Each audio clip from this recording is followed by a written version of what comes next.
இன்றைக்கு உங்களோடு கூட நெகேமியாவின் புத்தகம் 6வது அதிகாரத்திலிருந்து தேவனுடைய வார்த்தையை பகிர்ந்து கொள்ளும்படியாய் விரும்புகிறேன். தொடர்ந்து பல வாரங்களாக நெகேமியாவின் புத்தகத்திலிருந்து அநேக ஆவிக்குரிய சத்தியங்களை நாம் படித்து கொண்டு வருகிறோம். எவ்விதமாக நம்முடைய வாழ்வின் அலங்கங்களை கட்டி எழுப்புவது. தேவன் உங்கள் வாழ்வின் அலங்கங்களை கட்டி எழுப்ப விரும்புகிறார். தேவன் உங்கள் குடும்பத்தை கட்டி எழுப்ப விரும்புகிறார். தேவன் உங்கள் வியாபாரத்தை, தொழிலை கட்டி எழுப்ப விரும்புகிறார். உங்களுக்கு இருக்கிற எல்லாவற்றிலும் தேவன் உங்களோடு இருந்து உங்கள் வாழ்க்கைகளை கட்டி எழுப்ப கத்த விரும்புகிறார். ஆனால் உங்கள் வாழ்க்கை கட்டி எழுப்ப சாத்தான் விரும்புவதில்லை. அதனாடி உங்கள் வாழ்க்கை கட்டி எழுப்பப்பட முடியாதபடி சத்துரு பல விதத்திலும் அதற்கு எதிராக யுத்தம் செய்வான். அவைகளை தடை செய்ய முயற்சிப்பான். நீங்கள் நல்லா இருக்கிறது சாத்தானுக்கு பிடிக்காது. ஆகவே உங்களுடைய குடும்ப வாழ்க்கை, உங்களுடைய திருமண வாழ்க்கை, உங்கள் வியாபாரம், தொழில் கட்ட முடியாதபடி சத்துரு பல விதத்திலும் பல தடைகளை கொண்டு வருவான். ஆகவே இன்றைக்கு என்னுடைய செய்தியின் தலைப்பு, சாத்தானின் சூழ்ச்சிகளை முறியடிப்பது எப்படி. சாத்தானின் சூழ்ச்சிகள் முறியடிக்கப்படும். தேவனுடைய வேலையை சாத்தானுடைய சூழ்ச்சிகள் தடுத்து நிறுத்த முடியாது. தேவனுடைய வேலையை சாத்தானுடைய சூழ்ச்சிகள் தடுத்து நிறுத்த முடியாது. கையை உயர்த்தி சொல்லலாமா?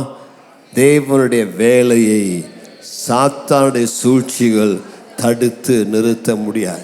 இது ஒரு விசுவாச பிரகடனம். நீங்கள் அடிக்கடி உங்கள் கையை ஓட்டி சொல்ல வேண்டும். இயேசுவின் நாமத்தினாலே சாத்தானே, தேவனுடைய வேலையை உன்னால் தடுத்து நிறுத்த முடியாது.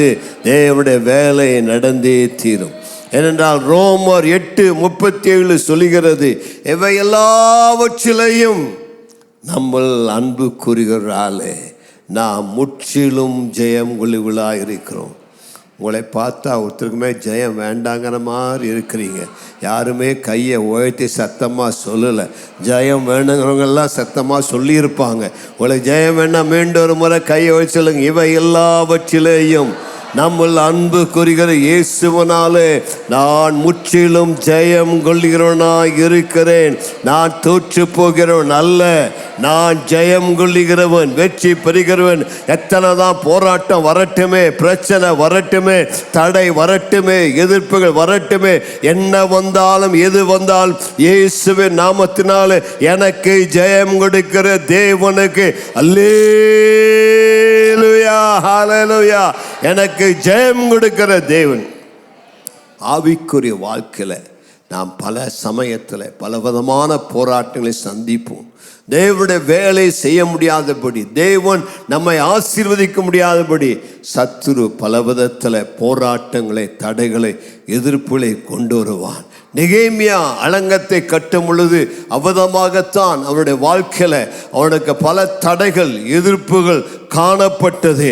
அந்த நெகேமியா அலங்கத்தை கட்ட ஆரம்பித்த நாள் முதல் சத்துரு அவர்களை எதிர்த்து நின்றான்.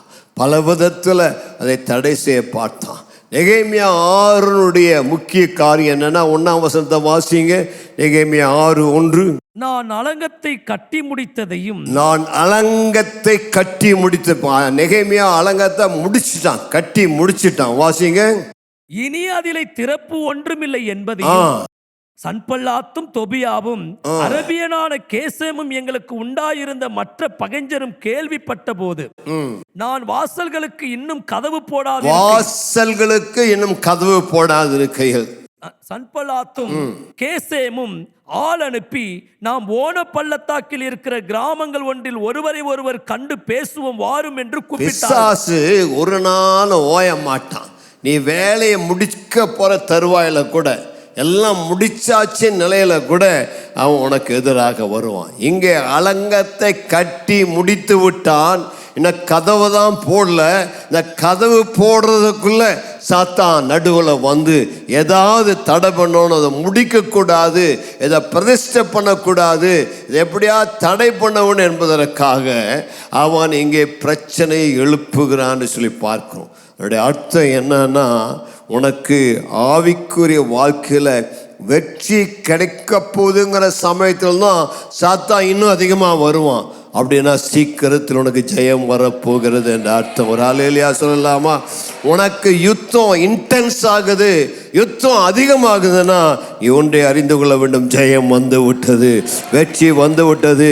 அந்த சமயத்தை சோர்ந்து போகக்கூடாது. ஏனென்றால் சாத்தானுக்கு தெரியும், இன்னும் சில நாள் விட்டா இவன் முடிச்சிருவான், அவன் நமக்கு வேலையே இருக்காதுங்கிறதுக்காக அப்போதான் எல்லாவற்றையும் தீவிரப்படுத்துவான். ஆகவேதான் 1 பேதுரு 5:8 சொல்லுகிறது, வாசிங்க. தெளிந்த புத்தி உள்ளவர்களாய் இருங்கள், விழித்திருங்கள். ஏனெனில் உங்களுக்கு எதிராளியாகிய பிசாசானவன் சிங்கம் போல் எவனை விழுங்கலாமோ என்று வகை தேடி சுற்றி திரிகிறான்.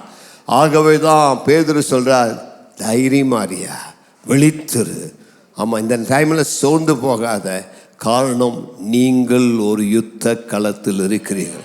பக்கத்தில் இருக்க கை கொடு சொல்ல, நீங்க ஒரு யுத்த களத்தில் இருக்கிறீங்க. யுத்த களத்தில் இருக்கிற போர் வீரன் தூங்க மாட்டான், அவன் அலர்ட்டா இருப்பான், விழிப்பா இருப்பான். எப்பா தாக்குவான் என்பதை அறியாதபடினாலே அவன் விழித்து கொண்டு சத்துருக்கு எதிராக இருப்பான். ஆனால் இன்றைக்கு நான் உங்களுக்கு சொல்லக்கூடிய நல்ல செய்தி என்னவென்றால், எத்தனை போராட்டங்கள் வந்தாலும், எத்தனை எதிர்ப்புகள் வந்தாலும், எத்தனை தடைகள் வந்தாலும், தேவன் உன்னை கொண்டு ஆரம்பித்த வேலையை சாத்தானால் தடுத்து நிறுத்த முடியாது முடியாது முடியாது என்று நான் டிக்ளேர் பண்ணிக்கிறேன். கை ஆசிரியர் சொல்லுங்க, முடியாது முடியாது முடியாது. என்னை கொண்டு தேவன் ஆரம்பித்த வேலை என் கையை கொண்டே செய்து முடிப்பார். 1000 தான் போராட்டங்கள் வந்தாலும், 1000 தான் தடைகள் வந்தாலும், சாத்தான் எவ்வளவுதான் எதிர்த்து நின்றாலும், தேவன் நல்லவர், தேவன் சர்வ வல்லவர்.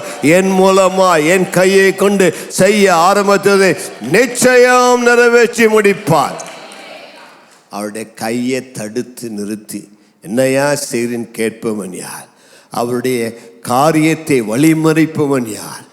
மீண்டும் உங்களுக்கு சொல்லுகிறேன், தேவன் செய்ய நினைத்தது தடைப்படாது. நல்ல கையா உயர்த்தி சொல்லுங்க, தேவன் செய்ய நினைத்தது தடைப்படாது. அவர் நினைத்ததை, உங்களை கொண்டு ஆரம்பித்ததை, உங்கள் கையால் ஆரம்பித்ததை உங்கள் கையாலேயே செய்து முடிப்பார். ஹல்லேலூயா.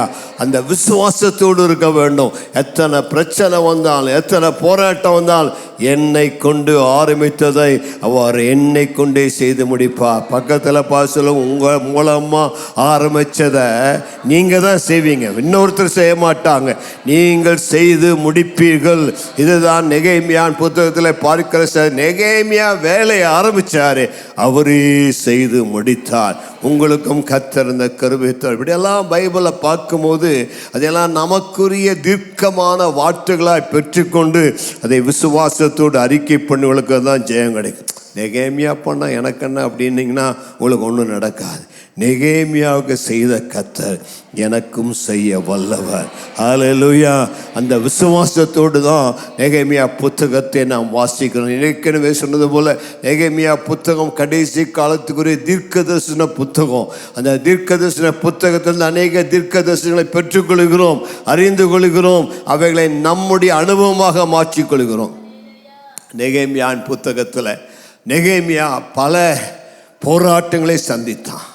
அந்த ஆவிக்குரிய போராட்டங்களில் அவனுக்கு அந்த அலங்கத்தை கட்ட முடியாதபடி சத்துரு கொண்டு வந்த போராட்டங்கள் என்ன, அந்த போராட்டங்களை அவன் எப்படி சந்தித்தான், அதில் எப்படி ஜெயம் பெற்றான் என்கிற சரித்திரம்தான் 6வது அதிகாரத்தில் எழுதப்பட்டிருக்கிறது.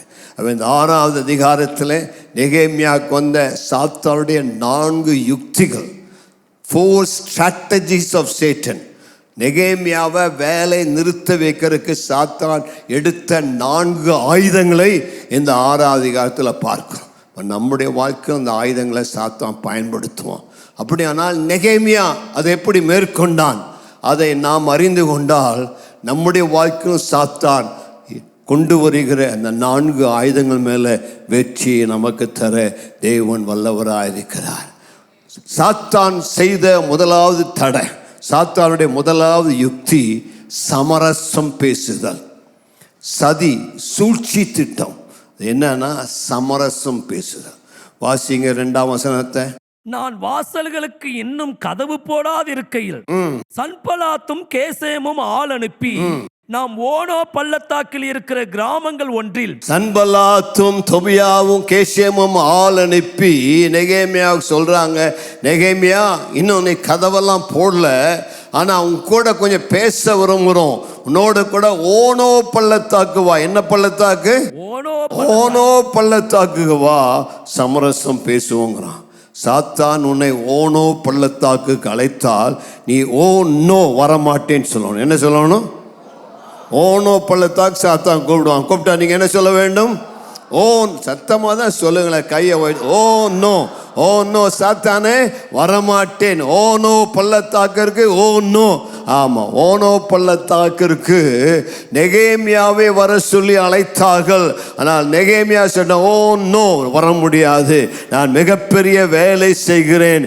மெனக்கெட்டு எதுக்கடா உங்கள்கிட்ட சமரசம் பேசுறது? உங்கள்கிட்ட சமரசம் பேசுறதுக்கு என்ன இருக்கிறது? என்னிடத்தில் நான் வரமாட்டேன்னு சொல்லி என்னுடைய வேலையை தொடர்ந்து செய்கிறேன் என்று செய்தான். ஒரு ஆமைன்னு சொல்லலாமா? பக்கத்திற்கு கை கொடுத்த சாத்தானோட ஒரு நாள் சமரசம் பேச போகாத, அது தேவ சித்தம் அல்ல. ஏமேன். உன்னுடைய வேலையே தனி. உன்னுடைய வேலைக்கும் சாத்தானுக்கும் சம்பந்தமே கிடையாது. உன்னுடைய வேலை அவருடைய சித்தத்தை செய்வது. அவன் சாத்தான் கூட வா கொஞ்சம் பேசலாம், வா சமரசம் பேசலாம் வான்னு கூப்பிட்டா சொல்ல வேண்டும், நோ சேட்டன், உங்கள்கிட்ட எனக்கு பேச்சுவார்த்தை இல்லை, உங்கள்கிட்ட நான் பேச வேண்டியது இல்லை. எனக்கு கட்டளை கொடுத்தது தேவன், அவருடைய கட்டளையை நிறைவேற்றதான் நான் இருக்கிறேன். உன்னோடு இதை குறித்து கலந்து ஆலோசிக்க வேண்டிய தேவை எனக்கு இல்லை. தேவன் நெகேமியாவுக்கு கட்டளை கொடுத்தாரு, அலங்கத்தை கட்டுன்னு சொல்லி. இங்கே சன்பலாத் கூப்பிடுறான், டே கட்டுற சில பிரச்சனைலாம் உனக்கு இருக்கு, வா நான் உனக்கு உதவி செய்கிறேன், நான் உனக்கு தீர்வு சொல்கிறேன், வா 2 பேரும் பேசிக்கொள்ளலாம், உனக்கு நிறைய பிரச்சனை இருக்கு பேசிக்கொள்ளலாம் வான்னு கூப்பிடுறான். இதுதான் சாத்தானுடைய பெரிய ஒரு சதி திட்டம். தேவ பிள்ளைகளை காம்ப்ரமைஸுக்கு அழைப்பான், சமரசம் செய்ய அழைப்பான், நீர்த்து போக செய்வான். அவனுடைய அந்த 100% கமிட்மெண்ட்டை மாற்றி அவ்வளோ தூரம் நீ இருக்க வேண்டாம் இப்படி செய்ய குறுக்கு வழிகளை சொல்லி கொடுப்பான். பாருங்க, பார்வோன் இடத்துல மோசே சொல்லுகிறார், என் ஜனங்கள் கர்த்தரை ஆராதிக்க அவளை அனுப்பிவிடுன்னு சொன்னான். மோசே அந்த பார்வோன் பல ஆண்டவருடைய வாதையை பார்த்தோன்னே அவன் ஓகே நீ போய் ஆராதிடா, ஆனால் பக்கமாக போய் ஆராதி, ஒரு 3 நாள் தூரத்தில் போயிட்டு வந்துடு, இல்லை புருஷன் மட்டும் போங்க, மனைவி பிள்ளைகள்லாம் விட்டுட்டு நீ மட்டும் போயிட்டு வா. சாத்தானுடைய மிகப்பெரிய தந்திரம் அதுதான். 4 விதமான சாக்கு போக்களை சாத்தான் சொல்லி அவளை அனுப்ப மாட்டேன்னு சொல்லிட்டான். இன்னைக்கு கூட பிசாசு பலருக்கு சொல்லுவான், ஏங்க திருப்பூரிலிருந்து நீ பெத்தேல் சிட்டி கத்தீட்ரலுக்கு காந்திபுரத்துக்கு போக வேண்டுமா?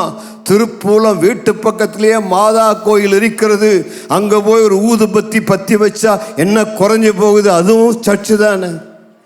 ஆமாம்ல, ஆமாம், எதுக்கு நான் எவ்வளோ தூரம் 3 பஸ்ஸு காசு செலவு பண்ணி பக்கத்துலேயே இந்த காத்தலிக் சர்ச்சில் போய் ஒரு பத்தி வச்சுட்டாப்பா. ஏங்க நீங்கள் அவ்வளோ தூரம் வாரந்தோறும் எவ்வளோ பஸ்ஸு செலவாகுது, எவ்வளோ கஷ்டப்பட்டு போகிறீங்க, பக்கத்துலேயே இங்கே ஒரு சிஎஸ்ஐ சர்ச் இருக்குது அல்லது வேறு சர்ச்சுக்கு போன்னு சொல்லி சாத்தான் சொல்லலாம். ஆனால் மோசே என்ன சொன்னார்? தேவன் தெரிந்து கொண்ட அந்த ஸ்தலத்தில் நாங்கள் போய் அங்கதான் பலி செலுத்துவோம். ஏன்னா எங்க ஆண்டவர் சொல்லியிருக்கிறார், கண்ட கண்ட இடத்துல நாம் பலி செலுத்தாதே, அதை நான் ஏற்றுக்கொள்ள மாட்டேன் என்று ஆண்டவர் சொன்னபடினால தேவன் எங்கே எங்களை தெரிந்து கொண்டாரோ அங்கதான் போவோம். ஒரு புருஷன் மட்டும் போக மாட்டோம், முழு குடும்பத்தோடு கூட செல்லுவோம், முழு குடும்பத்தோடு கூட கர்த்தரை ஆராதிப்போம். சாத்தான் பல டைம்ல உங்கள்கிட்ட காம்ப்ரமைஸ் பேச வருவான், இதை செய்யாது அதை செய்யாது, ஏன் இதுக்கு இப்படி பண்ணுறேன், முழு தசமாக செலுத்த வேண்டாம், ஏதோ ஒரு கொஞ்சம் ஒரு 50 ரூபாய் காணிக்க போடு போதும். உனக்கு பல ஐடியாவை சாத்தான் கொடுப்பான். சாத்தான் ஐடியா கேட்ட ஆமாம் அவ்வளோதான் சொல்லிட்டாங்க அம்மாவே.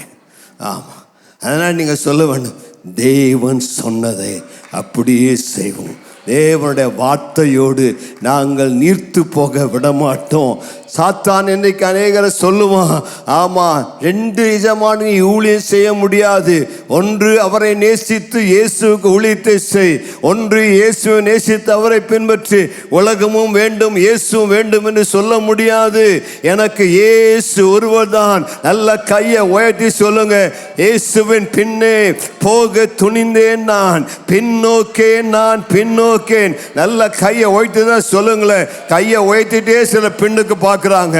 ஆமா, லோத்தின் மனைவி பெண்ணுக்கு பார்த்து உப்பு தூண் ஆனால் நீ நல்ல கையை உயர்த்தி தைரியமா சொல்லு, பின்னோக்கேன் பின்னோக்கேன். உலகமின் பின்னே சிலுவையின் முன்னே இயேசுவின் பின்னே போக துணிந்த, விட்டு கொடுக்க மாட்டேன். உலகத்தின் ஆசாபாசங்களுக்கு, உலகத்தின் இச்சைகளுக்கு, என்னை அடிமைப்படுத்துகிற காரியங்களுக்கு நான் நோ என்று சொல்லுவேன். சினிமாவுக்கு நோ, உலகத்துக்கு நோ, மேட்னி ஷோவுக்கு நோ, சாத்தான் இழுக்கிற எல்லா இச்சைகளுக்கு நோ.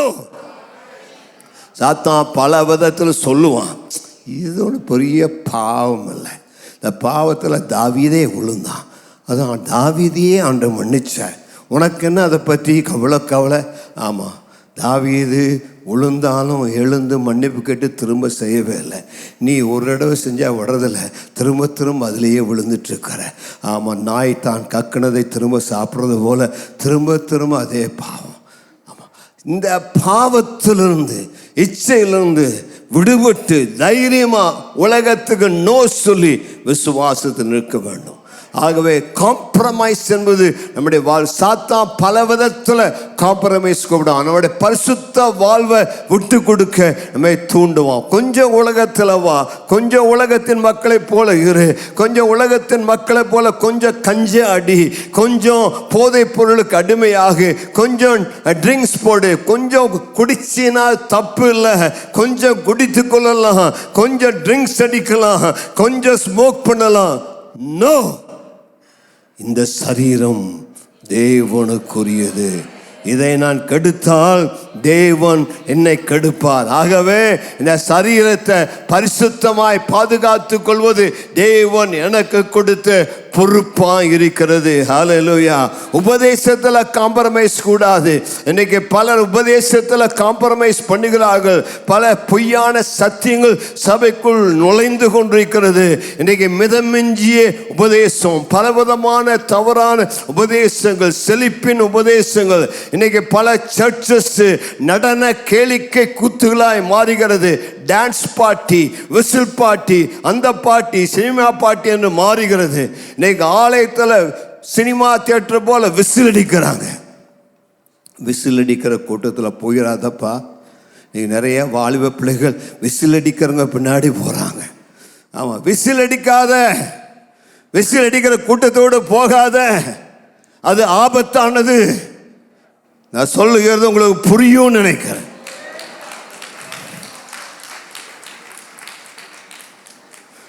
இதெல்லாம் இன்னைக்கு உலகத்துக்குள்ள வந்து கிறிஸ்தவ பேரை வச்சுட்டு நானும் கிறிஸ்தவன் தான் சொல்லி ஏமாத்துகிற கூட்டத்தை. நீ விசுவாசத்தில் தைரியமாய் நிற்க வேண்டும், சத்தியத்துக்காய் நிற்க வேண்டும். அங்க உபதேசத்தில் நமக்கு தெளிவு வேண்டும்.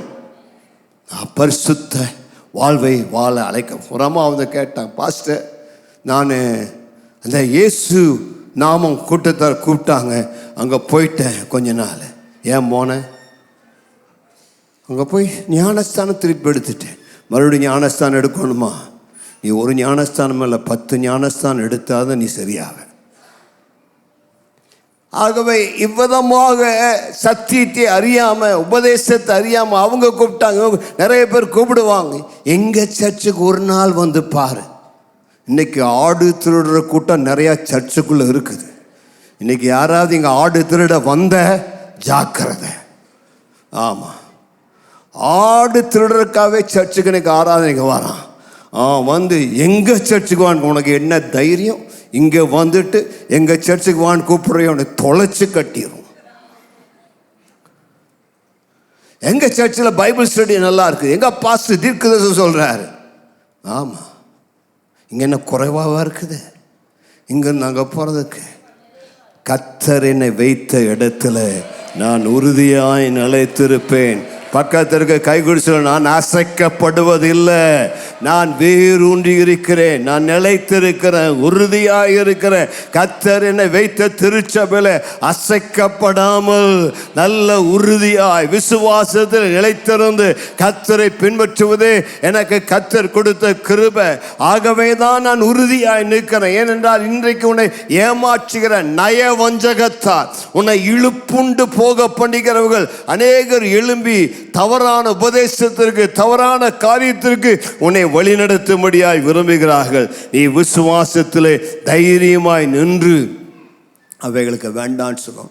ஒரு விசுவாசி அவிசுவாசியோடு கூட சமரசம் பண்ணி அந்நிய நோகத்திலே இணைக்கப்பட சத்துரு முயற்சிப்பான். சொல்லுவான், பையன் தங்கமான பையன், நல்ல வேலை, நல்ல பிஸ்னஸ், அவனும் ரட்சிக்கப்படல, நீ கல்யாணம் பண்ணிக்கோ. நீ சொல்ல வேண்டிய, நோ, அந்நிய நுகத்தில் நான் அவிசுவாசியோடு இணைக்கப்பட மாட்டேன். உனக்கு ₹1,00,000 சம்பளம் வந்தாலும் அது முக்கியமல்ல, அவனுடைய ரட்சிப்பு தான் மிக முக்கியம். தேவ வார்த்தை தான் மிக முக்கியம். தேவ வார்த்தையின்படி அவன் ஆலயத்தில் வரல ரட்சிப்பு. இன்னைக்கு கல்யாணத்துக்காகவே ஞானஸ்தானம் எடுக்கிற கூட்டம் நிறையா இருக்கிறாங்க. பாஸ்டர், அவர் தண்ணியில் முழுகி ஞானஸ்தானம் எடுத்தார், கல்யாணம் பண்ணிக்கலாமா? அது எதுக்காக ஒரு ஞானஸ்தானம் எடுத்தார்? பொண்ணை கட்டுறக்காக எடுத்தாரா? இங்கே இயேசுவை தான் ஆண்டவன் பாவ மன்னிப்புக்காக எடுத்தாரா? பொண்ணு வேணும்னு எடுத்தாருன்னா கல்யாணம் ஆனோன்னா அப்புறம் அப்படியே போயிடுவார். அது முக்கியமல்ல, உண்மையான மனம் திரும்புதல் வேண்டும். ஒரு ஆமேன் சொல்லலாமா? நெகேமியா இந்த சத்துருவின் சூழ்ச்சிகளை எப்படி தெரிந்து கொண்டான்? மீண்டும் 2ஆம் வசனம் கடைசி பார்த்த வாசிங்க. அவர்களோ வென்றால் எனக்கு பொல்லாப்பு செய்ய அவர்களோ வென்றால் எனக்கு பொல்லாப்பு செய்ய நினைத்தார்கள். நெகேமியாவுக்கு எப்படி தெரியும்? சமரசம் பண்ண தானே கூப்பிட்டாங்க. அது நல்லதானே, சமரசம் பண்ணிக்கிறது. நீ வேலை செய்ப்பா, நாங்கள் உனக்கு உதவி செய்கிறோம், நல்ல சொல்லதானே கூப்பிட்டாங்க.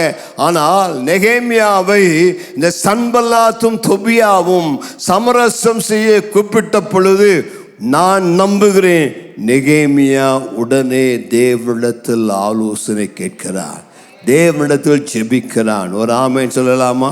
உங்களுக்கு எந்த அழைப்பு வந்தாலும், எந்த எண்ணங்கள் வந்தாலும், யார் என்ன சொன்னாலும் உனக்கு இந்த பழக்கம் வேண்டும். என்ன பழக்கம்? தேவனிடத்தில் கேட்கக்கூடிய பழக்கம். கையை உயர்த்தி சொல்லுங்க, ஆண்டவரே, எல்லாவற்றிலும் உம்மிடத்தில் ஆலோசனை கேட்கிற கிருபையை எனக்கு கட்டளையிடுவீராக. ஹல்லேலூயா. பாருங்க, யோசுவா ஒரு நல்ல தேவ மனுஷன், ஒரு நல்ல யுத்த தளபதி, தேவனால் தெரிந்து கொள்ளப்பட்டவன். அவனிடத்துல அவன் பக்கத்து வீட்டுக்கார் கிபியோனியர் வந்து சமரசம் பேச கேட்கிறான். அவனுக்கு தெரியல அவன் பக்கத்து வீட்டுக்காரன்னு. அவன் ஏமாற்றி வந்து கேட்கறான், நாங்கள் ரொம்ப தூரத்தை வந்து பிரயாணம் பண்ணி வந்திருக்கோம், பாருங்கள், நாங்கள் கொண்டு வந்த பிரெட்டெல்லாம் ஊசி போயிடுச்சு, துணி செருப்பெல்லாம் அப்படியே தேஞ்சு போச்சுன்னு காமிக்கிறான். இந்த யோசுவா பெரிய தளபதி என்ன பண்ணியிருக்கணும்? முதல்ல ஆண்டவர்கிட்ட கேட்டிருக்கணும், ஆண்டவரே இவங்க எங்களோட இப்படி சமாதானம் பண்ண வர்றாங்க, பண்ணலாமான்னு கேட்டிருந்தா ஆண்டவர் சொல்லியிருப்பார். அவன் அவங்களுடைய வெளி வேஷத்தை பார்த்து இவன் உண்மையாகவே தூரத்துலேருந்து வந்திருக்கான்னு சொல்லி நம்பி அவனோட சமரசம் பண்ணினான். ஆகவே அது அவங்களுக்கு கண்ணியாய் மாறிட்டு. ஒரு ஆமென் சொல்லலாமா? பக்கத்தில் பாசுறவங்க, வெளி தோற்றத்தை பார்த்து நீங்கள் ஏமாந்து போகாதிருங்கள். சத்துரு இப்படி வெளி வேஷம் போட்டு உன்னை ஏமாத்துறதுக்கு வருவான். உன்னிடத்தில் யார் என்ன கேட்டாலும் நீ சொல்ல வேண்டும், நான் ஜெபம் பண்ணி சொல்லுகிறேன். ஆமாம், ஜெபம் பண்ணும் பொழுது ஆவியான உனக்கு உணர்த்துவார் எது நல்லது எது தவறு என்று நான் நம்புகிறேன். நெகேமியா இந்த சன்பல்லாத் கூப்பிட்டப்போ ஆண்டட்ட ஜெபம் பண்ணியிருப்பான். ஆண்ட சொல்லிப்பா, டே நெகேமியா, மாட்டிக்காத வலையில, ஏனென்றால் அவன் உனக்கு பொல்லாப்பு செய்ய தேடுகிறான். சமரசம் பண்ண தான் கூப்பிட்டான். ஆனால் ஆண்டவர் என்ன சொல்றார்? அவன் சமரசம் பண்ண கூப்பிடல, உனக்கு பொல்லாப்பு செய்ய தேடுகிறான். அதற்கு பேர் தான் டிசர்ன்மெண்ட், கிஃப்ட் ஆஃப் டிசர்ன்மெண்ட், ஆவிகளை பகுத்தறியக்கூடிய வரம். கையை உயர்த்தி சொல்லுங்க, ஆண்டவரே எனக்கு ஆவிகளை பகுத்தறியக்கூடிய வரத்தை கிருபையை தருவீராக. ஆவிகளை பகுத்தறிகிற வரம் என்று சொன்னால் என்ன? இந்த காரியத்தை குறித்து தேவன் என்ன சொல்லுகிறார், தேவன் என்ன நினைக்கிறார், அது உன்னுடைய இருதயத்தில் வெளிப்பட்டால், ஆவியானவரால் வழிநடத்தப்பட்டால் உனக்கு தோல்வி இல்லை, உனக்கு சமாதானம், உனக்கு பாதுகாப்பு. ஆவியானுடைய சத்தத்தை கேட்காம போனீன்னா கீழே குழியிலே விழுந்து விடுவாய். அதனால்தான் நாங்கள் சொல்றோம், உனக்குள்ள இருக்கிற ஆவியானவர் ஒரு ரேடார். பக்கத்தில் சொல்லுங்க, உனக்குள்ள இருக்கிற ஆவியானவர் ஒரு ரேடார். ரேடார்னா என்ன? தூரத்தில் சத்துருடைய விமானங்கள் வரும் பொழுது இந்த ரேடார் கண்டுபிடிச்சு விடும், எங்கே வருது, எதுக்கு வருது, இது சத்துருடைய ரேடாரா நம்ம நாட்டு ரேடாரான்னு அதை கண்டுபிடித்து விடும். அப்பொழுதுதான் ஜெயம் உண்டாகிறது. அதுபோல் உனக்குள் பரிசுத்த ஆவியானவர் எல்லா யோசனைகளையும் வகையறுத்து எது உனக்கு நல்லது, எது உனக்கு கெட்டது என்று சொல்லி உனக்கு கற்றுத்தருகிற தேவனாக இருக்கிறார். கர்த்தருக்கு ஸ்தோத்திரம். ஆகவே நெகேமியா சமரசத்துக்கு அழைத்தாலும் போகல, உறுதியாக இருந்தான். உனக்கு வருகிற எல்லா சூழ்நிலையிலும், எல்லா எதிர்ப்புகள் போராட்டங்களிலும் நீங்கள் மருளாதபடி உறுதியாக இருக்க கர்த்தர் விரும்புகிறார். 2 பேதுரு 3:17 வாசிங்க. ஆதலால் பிரியமானவர்களே, இவைகளை முன்னமே நீங்கள் அறிந்திருக்கிறபடியா அக்கிரமக்காரருடைய வஞ்சகத்திலே நீங்கள் இழுப்புண்டு உங்கள் உறுதியிலிருந்து வழுவி விழுந்து போகாதபடி எச்சரிக்கையாயிருங்க. ராமாயணம் சொல்லலாமா? உறுதியாயிருங்க. உங்களை இழுத்துட்டு போக சாத்தான் பல விதத்தில் வருவான். அவை நீங்கள் இழுப்புண்டு உங்கள் உறுதியை விட்டு விலகி போகாதபடி உங்கள் விசுவாசத்தில், சத்தியத்தில் தேவன் உங்களை வைத்த இடத்தில் உறுதியாக இருங்க. அந்த நெகேமியா சொன்ன, நான் ஏன்டா மெனக்கெட்டு வரணும், எனக்கு வேலை இல்லையா, நீ கூப்பிட இடத்துக்கெல்லாம் நான் வந்துட்டு இருக்கிறதுக்கு நான் பெரிய வேலை செய்கிறேன், அதை விட்டு வரமாட்டேனா. சாத்தான் அவனுக்கு வெக்கமே கிடையாது. ஒரு தடவை மாட்டேன்னு சொன்னால் விட்டுறணுமில்ல, இல்லை 2 தடவை கூப்பிட்டான் கம்பல் பண்ணி முடியாதுன்ட்டானில்ல, ஸ்பெஷாக போகணுமில்ல, வாழை சுருட்டிட்டு 3 தடவை கேட்குறான். 3 தடவை நெகேமியா மாட்டேன்னா 4வது தடவை வெக்கங்கட்ட பிசாசு மறுபடியும் வந்து கேட்குறான், வா அப்படின்னு. ஆனால் உறுதியாக இருந்தான். சிலர் 4வது தடவை கேட்டேன், அவங்க கூப்பிட்டுட்டே இருக்கான், ரொம்ப கம்பல் பண்ணுறான், பாவம் பார்த்து போவாங்க. ஆமாம், இந்த சிம்சோன் இருக்கிறாரே அப்படிதான்.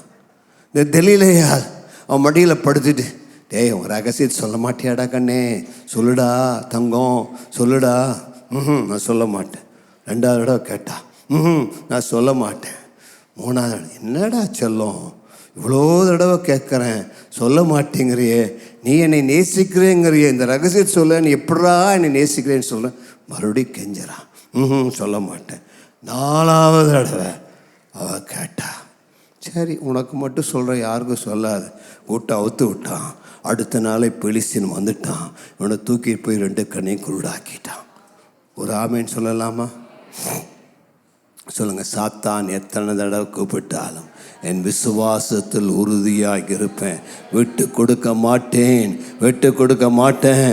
விசுவாசத்தில் உறுதியாய் நின்று எனக்கு எதிர்த்து வருகிற சாத்தானை நான் முறியடிப்பேன். ஆகவே தான் யாக்கோபு 4:7 சொல்லுகிறது, தேவனுக்கு கீழ்ப்படிந்திருங்கள், சாத்தானுக்கு எதிர்த்து நில்லுங்கள், அப்பொழுது அவன் உங்களை விட்டு ஓடி போவான். ஏவாள் சாத்தானுக்கு பேச்சு கொடுத்தபடினால்தான் இன்னைக்கு எல்லா அம்மாமாரும் கஷ்டப்படுறாங்க. ஏவாள் அன்னைக்கு சாத்தானை விரட்டி அடிச்சிருந்தான்னா நாமெல்லாம் நல்லா இருந்திருப்போம். ஆதாம் பாவம் செய்யலை, ஏவாள் பாவம்னு சொல்லி தான் பாவம் செஞ்சான். இல்லைன்னா அவன் செஞ்சுருக்க மாட்டான். ஏன்னா அவனுக்கு நல்லா சத்தியம் தெரிஞ்சிருந்துச்சு. அம்மாவை காப்பாற்றுறதுக்காக வலையில் விழுந்துட்டான். சரி போகட்டும், நம்முடைய சத்தியத்துக்குள்ள வருவோம். நெகேமியாவுடைய முதல் சூழ்ச்சி சமரசம். 2வது சூழ்ச்சி வாசிங்கள் 5ஆம் வசனத்திலிருந்து. 5ஆம் தரமும் சன்பலாத்தும் அந்த பிரகாரமாகவே தன் வேலைக்காரனையும் அவன் கையிலே முத்திரை போடாத ஒரு கடிதத்தையும் எனக்கு அனுப்பினான். அதிலே நீரும் யூதரும் கலகம் பண்ண நினைக்கிறீர்கள் என்றும், அதற்காக நீர் அலங்கத்தை கட்டுகிறீர் என்றும், இவ்விதமாக நீர் அவர்களுக்கு ராஜாவாக போகிறீர் என்றும், யூதாவிலே ஒரு ராஜா இருக்கிறார் என்று உம்மை குறித்து எருசலேமிலே கூறுகிற தீர்க்கதரிசிகளையும் சம்பாதித்தீர் என்று புரஜாதிகளுக்குள்ளே பிரஸ்தாபமாயிருக்கிறது. கஸ்முவும் அப்படி சொல்லுகிறான். இப்போதும் இந்த செய்தி ராஜாவுக்கு எட்டுமே. ஆகையால் நாம் ஒருவரோடொருவர் ஆலோசனை பண்ணுகிறதற்காக நீர் வர வேண்டும் என்று எழுதியிருந்தது. அதற்காக நான் நீர் சொல்லுகிற அந்த காரியங்களில் ஒன்றும் நடக்கவில்லை. அவைகள் உம்முடைய மனோராஜ்யமே ஒழிய வேறல்ல என்று சொல்லி அனுப்பினேன். அந்த வேலை நடந்தேறாதபடிக்கு எங்கள் கை சலித்து போம் என்று சொல்லி அவர்கள் எல்லாரும் எங்களை பயமுறுத்த பார்த்தார்கள். ஆதலால் தேவனே, நீர் என் கைகளை திடப்படுத்தி அருளும். ஒரு ஆமென் சொல்லலாமா? ரெண்டாவது சாத்தானுடைய யுக்தி தந்திரம் என்னன்னா, உன்னை குறித்து அவதூறு பரப்புதல், உன்னை குறித்து வதந்திகளை பரப்புதல், உன்னை குறித்து பொய்களை சொல்லுதல், உன்னை குறித்து மோசமான காரியத்தை சொல்லி உன் நம்பிக்கையை அவன் நம்பிக்கையாய் மாற்றுதல். இங்கே அவன் சன்பலாத் பார்த்தான், 4 தடவை கூப்பிட்டவன் வரல. 5ஆவது தடவை என்ன பண்ணுனா, சமாரியாவில் இவன் ஒரு கவர்னர், 2 கவர்னர், ஒன்று நெகேமியா யூதேயாவில் கவர்னர், இவன் சமாரியாவுக்கு கவர்னர். 2 கவர்னர்களும் அகாசுர ராஜாவால் நியமிக்கப்பட்டவர்கள். இப்போது இந்த சன்பலாத் கவர்னர் நெகேமியாவுக்கு ஒரு லெட்டர் அனுப்புகிறான். பொதுவாக கவர்னர்ஸ் அரசாங்க கடிதங்கள் போனால் அது முத்திரை போட்ட சீல்டு என்வலப்பில் போகணும். ராஜ மரியாதையோட ராஜ ஒழுங்கோட அந்த கடிதங்கள் போகணும். இவன் வேணுன்னே சன்பலாத்து முத்திரை போடாத ஒரு கடிதத்தை அது ஒரு வேலைக்காரன் கையில் போய் கொடுத்துடுவாடான்னு அனுப்புகிறான். நீங்கள் நினைக்கிறீங்களா? நீங்களே செஞ்சுருக்கிறீங்க. உங்களுக்கு ஒரு கடிதம் ஒட்டாமல் கொடுத்தா அதை நைஸாக திறந்து பார்த்து அதில் என்ன எழுதியிருக்குதுன்னு படிச்சுட்டு அப்புறம் ஒன்றும் தெரியாத மாதிரி மறுபடியும் அந்த கவரை மூடிட்டு படிக்காத மாதிரி நீங்கள் கொண்டு போய் கொடுப்பீங்க, அப்படி தானே? அதே மாதிரி தான் இவனும் செஞ்சிருப்பான். சன்பலாத்துடைய வேலைக்காரன் அவன் வேணுட்டே தான் அப்படி பண்ணான். எல்லாரும் இதை படிக்கட்டும், எல்லாரும் இதை படித்து எல்லாரும் கேலி பண்ணிட்டுங்கிறதுக்காக சன்பலாத் மொட்டை கடிதம் அனுப்புகிறான். இன்றைக்கி கூட மொட்டைக்கடி தான் அனுப்புகிறேன். நிறைய பேர் இருக்கிறீங்க, மொட்டைக்கடி தான் அனுப்பணும், தலையை மொட்டையாக்கிறார், ஜாக்கிரதையார். ஆமாம், அவன் இங்கே இவன் மொட்டைக்கடி தான் அனுப்புகிறான். யாருக்கு? நெகேமியாவுக்கு. அந்த கடிதத்தில் என்ன எழுதியிருந்தான்? அந்த கடிதத்தில், நெகேமியா, நீ என்ன நினச்சிட்டு இருக்கிற? நீ உனக்குன்னு சில தீர்க்கதரிசிகளை ஏற்படுத்தி அவங்கெல்லாம் பொய் தீர்க்கதரிசி சொல்கிறாங்க. நெகேமியா ராஜாவாக வரப்போகிறார், தேவனவனை ராஜாவாக ஏற்படுத்தியிருக்கிறார், யூதேயாவில் அவன் தான் அடுத்த ராஜா அப்படின்னு சொல்லி உன்னை குறித்து பொய் தீர்க்கதரிசனம் சொல்லுகிற அநேக தீர்க்கதரிசிகளை எழுப்பி நீ ராஜாவுக்கு எதிராய் கலகம் பண்ணுகிறாய். எப்படி எல்லாரும் பேசிக்கிறாங்க. இந்த செய்தியை ராஜா காதுக்கு போயிடுச்சுன்னா ராஜா அவனை டிஸ்மிஸ் பண்ணி உன்னை அரெஸ்ட் பண்ணி போடுவாரு. அதனாடி ராஜாவுடைய காதுக்கு போறதுக்கு முன்னாடி நெகேமியா வா, சமரசம் பேசிக்கொள்ளலாம், இந்த பிரச்சனை தீர்த்து கொள்ளலான்னு கூப்பிடுறாரு.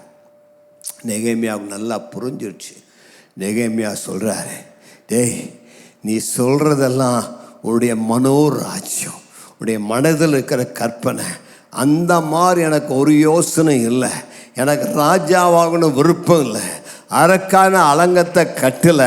இது வீண் வதந்தி நீ பரப்புகிறாய், இதற்கும் எனக்கு சம்பந்தம் இல்லை என்று அவன் மறுமொழி கொடுக்கிறான். இதுபோல தான் இன்றைக்கு சத்துரு நம்முடைய பேரில் அநியாயமாய் குற்றம் சாட்டுவான், அநியாயமாய் பழி சுமத்துவான். வேண்டுமென்றே சிலர் நமக்கு விரோதமாய் எழும்பி நம்ம செய்யாததை செய்து போல சொல்லுவார்கள்.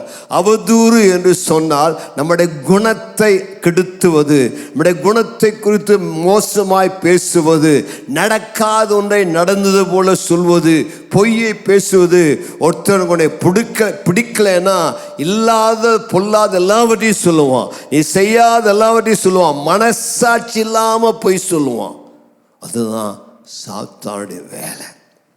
இன்றைக்கும் கிறிஸ்தவ உலகத்திலும் வதந்திகளை பரப்புகிற அநேகர் இருக்கிறாங்க. பக்கத்தில் பார்த்து சொல்லுங்க, வதந்திகளை நம்பாதிருங்கள். என்னங்க? வதந்திகளை நம்பாதிருங்கள், கட்டுக்கதைகளை யாராவது ஏதாவது சொன்னால் அதை ஏற்றுக்கொள்ளாதீங்க. நீங்கள் கண்ணால் பார்க்காததை, நீங்கள் உங்கள் காதுகளால் கேட்காததை உண்மை என்று ஏற்றுக்கொள்ளாதீங்க. திருவள்ளுவரே சொல்லியிருக்கிறார், எப்பொருள் யார் யார் வாய் கேட்பினும் அப்பொருள் மெய்ப்பொருள் காண்பது அறிவு. அதனாடி இன்றைக்கு உலகத்தில் பல தேவ பிள்ளைகளை குறித்து, பல ஊழியர்களை குறித்து, பல தேவ பிள்ளைகளை குறித்து பலவிதமான பொய்களை பிசாசு பரப்புறான். அவன் பேரை கெடுத்தவனும் அவனுடைய எதிர்காலத்தை கெடுத்தவன் என்பதற்காக அவன் இதெல்லாம் சொல்லுவான். நம்ம அதெல்லாம் கேட்டு அதை உண்மை என்று நம்பி போகக்கூடாது. மெட்ராஸில் பாஸ்டர் சுந்தரம் என்ற ஒரு நல்ல அருமையான பாஸ்டர், அநேகருக்கு ஒரு தகப்பன் ஆலோசனை கொடுக்குற ஒரு நல்ல போதகர் இருந்தார். ஏசியனுடைய தலைமை போதகர். அவரிடத்துல யாராவது போய் யாரையாவது குற்றப்படுத்தி சொல்லிட்டா அவர் சொல்லுவார், சரி உட்காந்துருங்க, நான் அவரை வர சொல்லேன்னு சொல்லி அவரையே வர சொல்லுவார். பாருங்கள், இவர் உங்களை பற்றி என்ன கம்ப்ளைண்ட் பண்ணுறாரு, உண்மைதானான்னு கேட்பார். இப்போ கம்ப்ளைண்ட் பண்ணவருக்கு மூஞ்சியில் அரைஞ்ச மாதிரி இருக்கும். ஏண்டா அந்த பாஸ்டரை சொல்லி இப்படி என்னை மாட்டி வச்சுட்டாரு, இவர் ரகசியமாக வச்சுருப்பான்னு பார்த்தோன்னே அவர் பாட்டுக்கு இப்படியே கேட்டாருன்னு சொல்லி அடுத்த முறை பக்கமே வரமாட்டான். ஆமாம், அடுத்த முறை எட்டி பார்க்க மாட்டான். அதுதான் நாம் செய்ய வேண்டிய காரியம். உன்னை பற்றி யாரையை பற்றியாவது உங்கள்கிட்ட சொன்னான்னா, ஒரு நிமிஷம் இருங்க பிரதர், அவரை கூப்பிட்றேன், நீங்கள் சொல்லுங்கள். அவர் முன்னாடி சொல்ல தைரியம் இருந்தால் அது உண்மைன்னு அர்த்தம். அவர் முன்னாடி சொல்கிறதுக்கு தைரியம் இருக்காது, மாட்டிட்டேன்னு சொல்லி ஓடிடுவாங்க. ஆகவே இவ்விதமாக இன்றைக்கு தேவ ஊழியர்களை குறித்து அநேகர் பொய்யா சொல்லுவாங்க. இதுதான் சாத்தானுடைய வேலை. என்னென்றால் வெளிப்படுத்தல் 12:10 சொல்கிறது, அவன் மேல் குற்றம் சுமத்தும் பொருட்டு இரவு பகலாக சாத்தான் இந்த வேலை செய்கிறான். பக்கத்தில் பார்த்துக்க, நீங்கள் யாருடைய வேலை செய்கிறீங்கன்னு. நீங்கள் மற்றவங்களை குற்றம் சாட்டினா சாத்தானுடைய வேலை. ஆண்டுடைய வேலை பரிந்து பேசுவது, ஆண்டுடைய வேலை மன்னிப்பது, ஆண்டுடைய வேலைகளை தூக்கி எடுத்து நிறுத்துவது. நீங்கள் ஒருவரை குறித்தும் குற்றம் சாட்டி அவர்களை தவறாக பேசக்கூடாது. கர்த்தருக்கு மகிமை. ஒரு ஊழியக்காரனை பற்றி நீ தவறாக பேசுனீன்னா, அந்த தவறை அவன் செய்யலைன்னா, ஆண்டுடைய சமூகத்தில் போய் அவன் கண்ணீர் சிந்தினா அது உனக்கு சாபமாக போகும். அவை ஒரு தேவ மனுஷனை குறித்து, ஒரு அபிஷேகம் பண்ணப்பட்ட தேவ பிள்ளை குறித்து ஒரு நாளும் நாம் தவறாக பேசக்கூடாது. இன்றைக்கி பல துணிச்சலாக சொல்லுவாங்க, பாஸ்டர் சர்ச்சு கட்டல, அவர் பாட்டுக்கு பணத்தை வாங்கி பேங்க்கில் போட்டு வட்டி வாங்கி சாப்பிட்றாரு, ஊர் சுற்றுறாரு, அதை பண்ணுறார், ரியல் எஸ்டேட் வாங்குறாரு, இப்படியெல்லாம் நிறைய பேர் கதை கட்டி விடுறாங்க.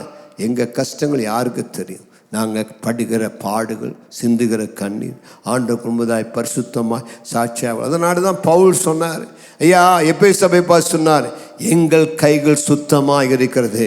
நான் யாருடைய வெள்ளியாவது வாங்கியிருக்கிறேன்னா, யாருடைய பொண்ணையாவது திருடி இருக்கேன்னா, யார்கிட்ட ஏமாத்திருக்கேன்னா, ஏமாத்தின்னு வந்து சொல்லியா அப்படின்னு கேட்குறேன். நாங்களும் அப்படி தான் சொல்கிறோம். சாமுவேல் அப்படி தான் கேட்டான், நான் ஒரு தீர்க்கதரிசியா யாருடைய ஆட்டையா திருடி இருக்கணும்னா, யாருடைய மாட்டையா திருடி இருக்கணும்னா ஒன்றும் நாங்கள் செய்யலை. நாங்கள் எங்கள் கைகளை தேவனுக்கு முன்பதாக சுத்தமாய் காத்து கொள்கிறோம். எங்கள் இருதயம் தேவனுக்கு முன்பதாக சுத்தமாக இருக்கிறது. சுத்த மனசாட்சியோடு தேவனை ஆராதிக்கிறோம். யாரும் எங்களை குற்றம் சாட்ட முடியாது. எங்கள் ஆடிட்டரு நான் வாங்குகிற சம்பளத்தை பார்த்து ஆச்சரியப்பட்டார். 40 வருஷம் நீங்கள் வேலை செஞ்சுட்டு இவ்வளோதான் சம்பளமாக வாங்குறீங்களான்னு கேட்டார். ஆமாம், 40 வருஷம் வந்துட்டு இவ்வளோதான் உங்களுக்கு சொத்தே இல்லையா? வேற ஒரு சொத்தே நீங்கள் எதுவும் வாங்கி போடலையா? எங்களுக்கு எங்கே சொத்து? அங்கே இருக்கிற ஒரு வீடு தான். வேறு எங்களுக்கு சொத்து இல்லை, வேறு எங்களுக்கு நிலங்கள் இல்லை, டெபாசிட் இல்லை. 40 வருஷம் வேலை செஞ்சாலும் எந்த பணத்தையும் நாங்கள் சம்பாதிக்கலை. எனக்கு கிடைச்சதெல்லாம் நான் கர்த்தருக்காக தான் கொடுக்குறேன், அவருடைய ஊழியத்துக்காக தான் கொடுக்குறேன், ராஜ்யம் கட்ட தான் கொடுக்குறேன். பணத்து மேலே எங்களுக்கு ஆசை இல்லை. எங்களை சுத்தமாய் காத்துக்கொள்ள விரும்புகிறோம்.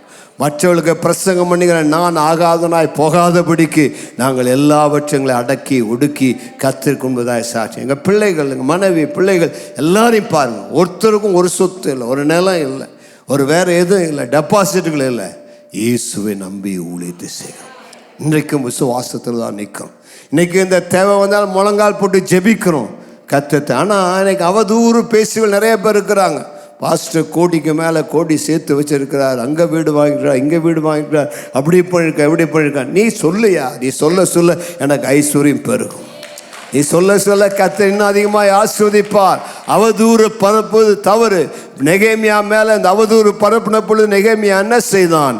அவன் அதை செய்யவில்லை என்பதை சன்பல்லாத்து தெளிவுபடுத்தினான். சன்பல்லாத், நீ சொல்றதெல்லாம் உன்னுடைய மனதின் கற்பனைகள் தான், எனக்கு அப்படியெல்லாம் ஆசை இல்லை என்று அந்த சன்பல்லாத் என்ன பண்ணுனா, இவன் தவறான நோக்கத்தை கற்பிக்கிறான். நெகேமியா எதற்கு களங்கத்தை கட்டுகிறான்? நெகேமியா எதற்காக இவ்விதமாக அந்த பிரயாசப்பட்டு அலங்கத்தை கட்ட எல்லார்ட்ட வேலை வாங்குறான்? இவன் ராஜாவாக வேண்டும் என்பதற்காக தான் எப்படியெல்லாம் செய்கிறான்னு சொல்லி யூத ஜனங்களை நம்ப பண்ணினான். அந்த அப்பாவி ஜனங்கள் என்ன பண்ணியிருப்பாங்க?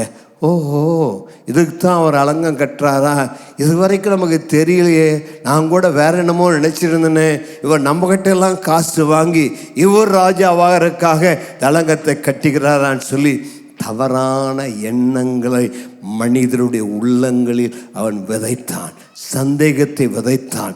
ஆகவே யூதர்கள் சந்தேகப்படும்படியாக பொய்யான காரியத்தை சொன்னான். ஆகவே தான் நெகேமியா அதுக்கு பதிலாக சொல்கிறான், அப்படிப்பட்ட எண்ணம்லாம் எனக்கு இல்லைப்பா, எனக்கு ஒரே ஒரு எண்ணம், தேவராஜ்யம் கட்டப்பட வேண்டும், தேவனுடைய ஊழியம் கட்டப்பட வேண்டும். அதற்காக தான் இவ்வளோ பிரயாசம் எடுக்கிறேன். நீ சொல்கிற மாதிரியெல்லாம் இல்லை. சில சமயத்தில் நம் வதந்திகளுக்கு முற்றுப்புள்ளி வைக்க வேண்டும். வதந்திகளை நாம் ஏற்றுக்கொள்ளக்கூடாது. ஏனென்றால் ஜனங்கள் தவறாய் நம்புவார்கள், மக்கள் சொல்லுவதை நம்புவார்கள். ஆகவே தான் நாங்கள் உங்களுக்கு தெளிவாய் சொல்லுகிறோம், நாங்கள் தேவனுடைய வழியிலே உத்தமமாய் நடக்கிறோம், உண்மையாய் நடக்கிறோம். அவ்விதமான குற்றச்சாட்டுகளுக்கு இடமில்லாதபடி, எங்கள் ஜீவிதத்தை கரைபடாதபடி பரிசுத்தமாய் காத்து கொண்டு அவருக்கு பிரியமாய் இருக்க நாங்கள் வாழ்ந்து கொண்டிருக்கிறோம். கர்த்தருக்கு மகிமை உண்டாவதாக. நெகேமியா என்ன செய்தான்?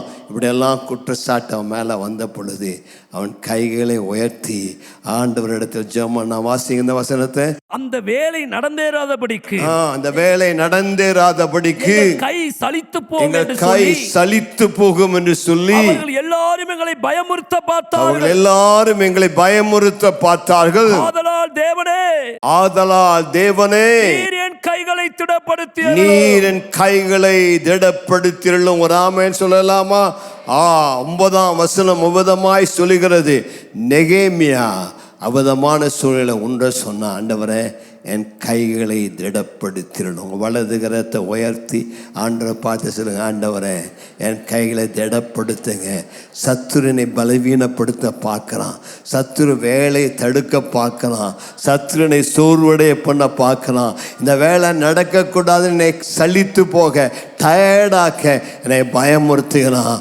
அந்த சூழ்நிலையில் உண்மை நோக்கி பார்க்கிறேன், என் கைகளை திடப்படுத்திடணும். யார் யாருடைய வலது கரம் உயர்த்தப்பட்டிருக்கிறதோ உங்கள் கரத்துக்கு மேலாக தேவ கரம் இறங்கி வந்து உங்கள் கைகளை தேவன் பலப்படுத்துகிறார். நெகிழ்ந்து போன உங்கள் கைகளை திடப்படுத்துங்கள். உங்கள் கைகள் திடப்பட கடவுது. நீங்கள் சோர்ந்து போக வேண்டிய அவசியம் இல்லை, நீங்கள் களைப்படைய வேண்டிய அவசியம் இல்லை. அவர் சோர்ந்து போகிறவனுக்கு, களைப்படைந்தவனுக்கு அவர் புதிய பலத்தை சத்துவத்தை தர வல்லவராயிருக்கிறார். இன்னைக்கு உனக்கு சத்துவம் உண்டாவதாக, இன்னைக்கு உனக்கு பலன் உண்டாவதாக.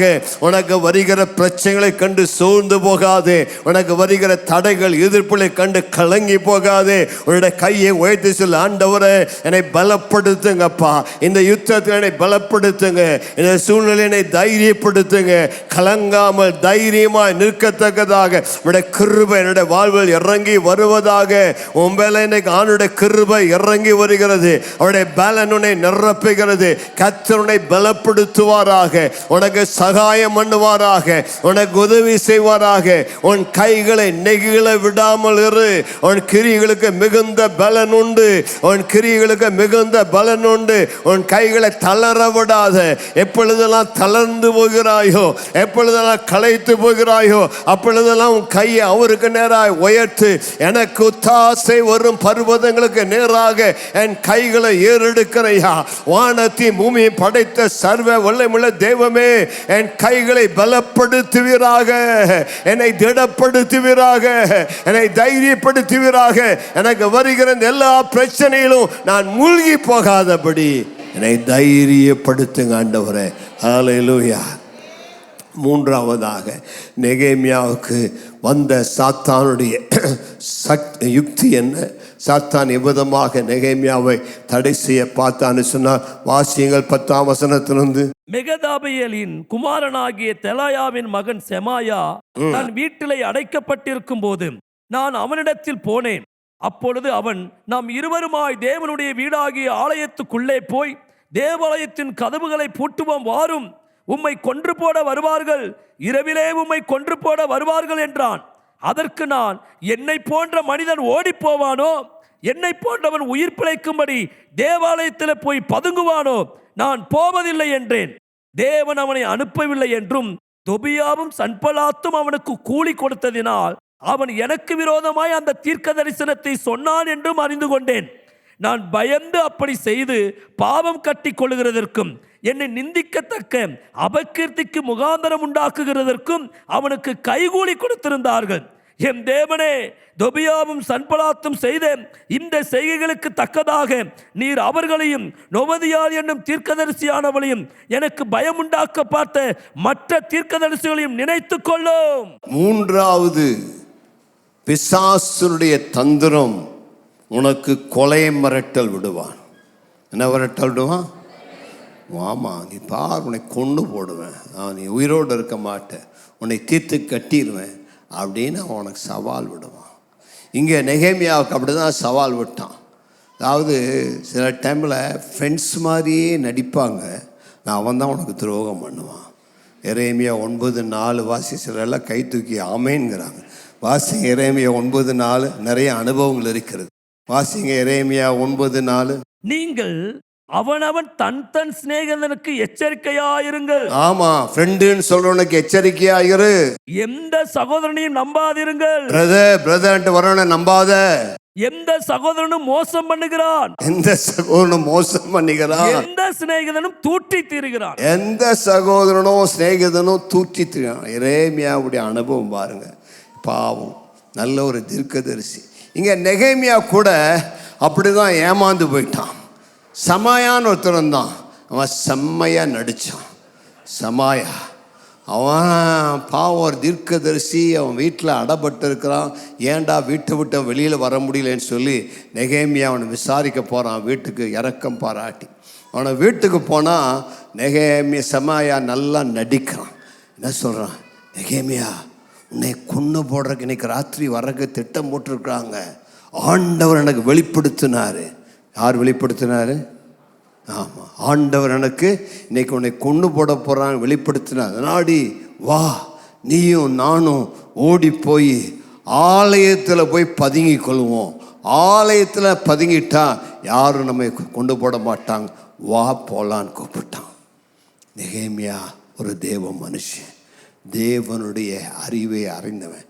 அவனுக்கு கள்ள தீர்க்கதரிசி யாரு, நல்ல தீர்க்கதரிசி யாருன்னு அடையாளம் காண தெரிஞ்சது. ஏனென்றால் இவன் ஒரு உண்மையான தீர்க்கதரிசியாக இருந்தால் வேத பிரமாணத்திற்கு மாறாக அவன் தீர்க்கதரிசி சொல்ல மாட்டான்.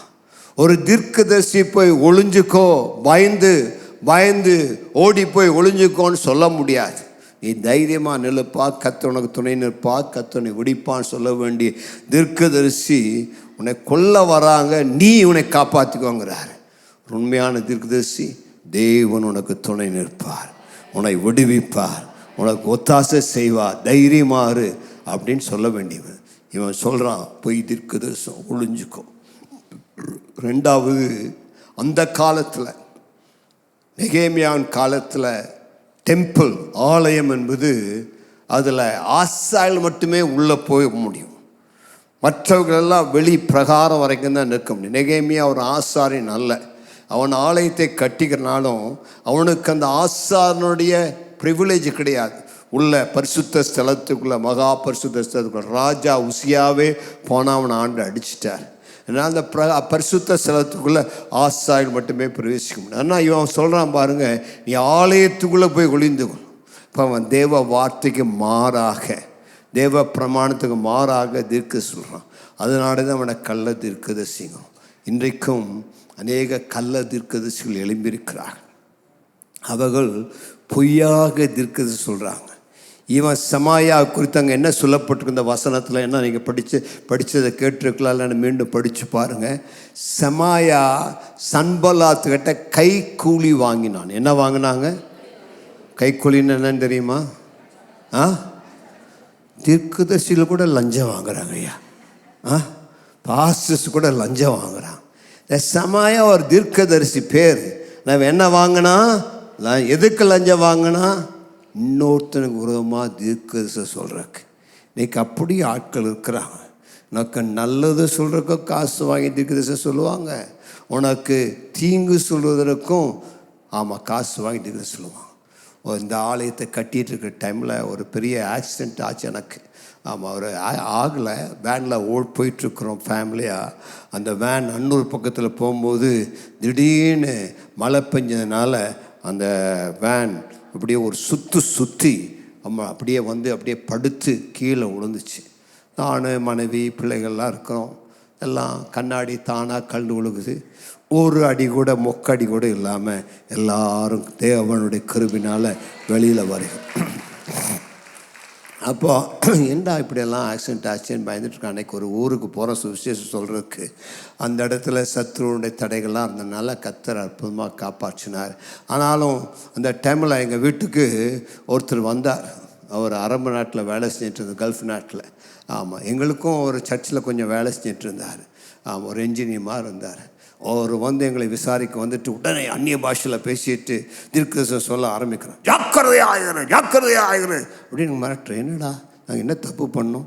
ஒரு தப்புமே பண்ணலையே. இப்படியே தீர்க்கதரிசனம் ஒரு வாயில் வருதுன்னு பார்த்தா அதுக்கு மேலே அவர் ஓடல தீர்க்கதரிசனம் அப்படியே மாற்றிட்ட உடனே பிள்ளைகளே கர்த்தர் மேலே அன்பாக இருக்கிறான்னு மாற்றிட்டார். பாருங்களேன், கள்ள தீர்க்கதரிசனம் சொல்கிறவங்கள உன்னுடைய ஆவிலையும் உனக்கு தெரியும் யார் என்ன தீர்க்கதரிசனம் சொல்கிறான்ட்டு. சிலரெல்லாம் அப்படி காசுக்காக பணத்துக்காக தீர்க்க சொன்னால் உன்னுடைய ஆவியில் உனக்கு தெரியும். சிலரெல்லாம் பார்த்துட்டு வயிறு கொஞ்சம் பெருசாக பார்த்து உனக்கு ஒரு குழந்தை பிறக்க போகுது என்று கர்த்தர் சொல்கிறார். இந்த அம்மா சொன்னாங்க, இல்லையா எனக்கு ஆப்ரேஷன் பண்ணி வயிறு பெருசாக இருக்குது, எனக்கு கற்பமெல்லாம் இல்லை அப்படின்னா. சில இப்படியெல்லாம் கப்ஸா விடுறவங்க இருக்கிறாங்க. ஒருத்தர் உனக்கு குழந்தை பிறக்க போகுதுன்னு சொன்னோன்னா அந்த அம்மா கேட்டான், ஐயா எனக்கு வயிற்றுருக்கிற குழந்தை ஆனா பெண்ணான்னு சொல்லுங்கன்னாரு. அவர் சொன்னார், குழந்தைக்கு நாப்கின் கட்டியிருக்குது, கர்த்தர் எனக்கு காமிக்கலன்ட்டார். ஏன்னா குழந்தை இருக்குதுன்னு சொன்னவருக்கு தெரியாதான் ஆனா பெண்ணான்னு. கப்ஸா விடுறக்கும் இருக்கான். உன் வீட்டுக்கு உன்னை கர்த்தர் ஆசீர்வதிப்பார், உனக்கு ஃபாரின்லேருந்து மாப்பிள்ளை வரப்போதும் பாரு. இந்த அம்மாவும் ஃபாரின்லேருந்து மாப்பிள்ளை வரப்போகுதுன்னு உள்ளூர்லேருந்து வரைகிற மாப்பிள்ளையெல்லாம் வேண்டான்னு சொல்லி அந்த ஃபாரின்கிற மாப்பிள்ளை வராமல் ஃப்ளைட்டு கிடைக்காம கல்ஃப் யுத்தத்தில் அவருக்கு எல்லாம் ஃப்ளைட்டு கேன்சல் ஆகி ஒரு மாப்பிள்ளையும் வரல. வயசு 25 35 ஆயிடுச்சு ஃபாரின் மாப்பிள்ளை வரும்னு காத்து. ஏன் இப்படியெல்லாம் தீர்க்கதரிசனத்தை நம்புறீங்க? போய் தலையை கொடுக்காதீங்க. தலையில் கொடுத்தா தலையிருக்கிற முடியெல்லாம் காலியாக போயிடும். நீங்கள் நிறைய பேருக்கு அதனால தலையில் முடியே இல்லை. உனக்கு தீர்க்கதரிசனம் வேணால் ஆண்டவர் சொல்லுவார். நாங்கள் என்றைக்குமே கர்த்தர் சொன்னால் தைரியமாக ஒரு காரியத்தை சொன்னதில்லை. ஆண்டவர் சொன்னால் சொல்லுவோம், இல்லைன்னா சொல்ல மாட்டோம், ஏமாற்ற மாட்டோம். இன்றைக்கி பொய் தீர்க்கதரிசனம் சொல்கிறவங்க, கள்ள தீர்க்கதரிசனம் சொல்கிறவங்க நிறையா பேர் இருக்கிறாங்க. வீடு வீடாக போகிறாங்க, அங்கங்கே சொல்கிறாங்க, அங்கங்கே மீட்டிங் நடத்துகிறாங்க. தீர்க்கதரிசனங்களுக்கு சொல்லப்படும். இந்த தீர்க்கதரிசனம் சொன்னோன்னா நம்பிட்டு ஓடுறாங்க. நான் தீர்க்கதரிசனுக்கு எதிரானவன் அல்ல. நான் தீர்க்கதரிசனத்தை நம்புகிறேன். நான் தீர்க்கதரிசிகளை நம்புகிறேன். உண்மையான தீர்க்கதரிசனத்தை நம்புகிறேன். அதுக்கு எதிராக நான் இல்லை. ஆனால் பொய் தீர்க்கதரிசிகளுக்கு நான் எதிர், கள்ள தீர்க்கதரிசிகளுக்கு எதிர். அந்த மாதிரி தீர்க்கதரிசனம் சொல்லக்கூடியவர்களுக்கு நீ எச்சரிக்கையாக இருக்க வேண்டும். எல்லாத்துக்கிட்டையும் ஓடாத, எல்லாத்துக்கிட்டையும் தலையை கொடுக்காத. எவனா ஒருத்தன் தலையில் கை வச்சானா அவன் மேலே இருக்கிற அசுத்தாவி உன் மேலே வந்துடும். எவனாவது உன் தலை மேலே கை வச்சானா அவன் செஞ்ச பாவம், விபச்சாரத்தில் வேசித்தனத்தில் வேலை செஞ்சுட்டு உன் மேலே கை வச்சா அந்த பாவம் உன் மேலே வந்துடும். ஜாக்கிரதையாக இருக்க வேண்டும். கண்டவங்க கட்டியெல்லாம் போய் ஆளை தெரியாமல் கையை கொடுக்கக்கூடாது.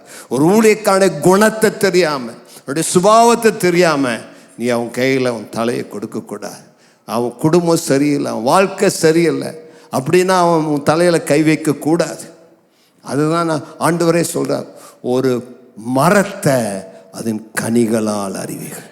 அவன் குணம் நல்லா இருக்குதா, அவன் குடும்பம் நடத்துகிறானா, மனைவியோட சமாதானமாக இருக்கிறானா, மனைவிக்கு இவனுக்குமே சமாதானம் இல்லை, இவன் அற்புத அடையாள கூட்டத்தை நடத்துகிறான் நோட்டீஸ் போட்டு. அப்புறம் எங்கே அற்புதம் நடக்கும்? இதெல்லாம் நம்ம ஏமாந்து போகக்கூடாது. நீங்கள் அறிவில் முதிர்ச்சி அடைந்தவர்களாக இருக்க வேண்டும். அந்த தேவ கிருபை உங்களுக்கு வேணும். ஆவிகளை பகுத்தறியுது.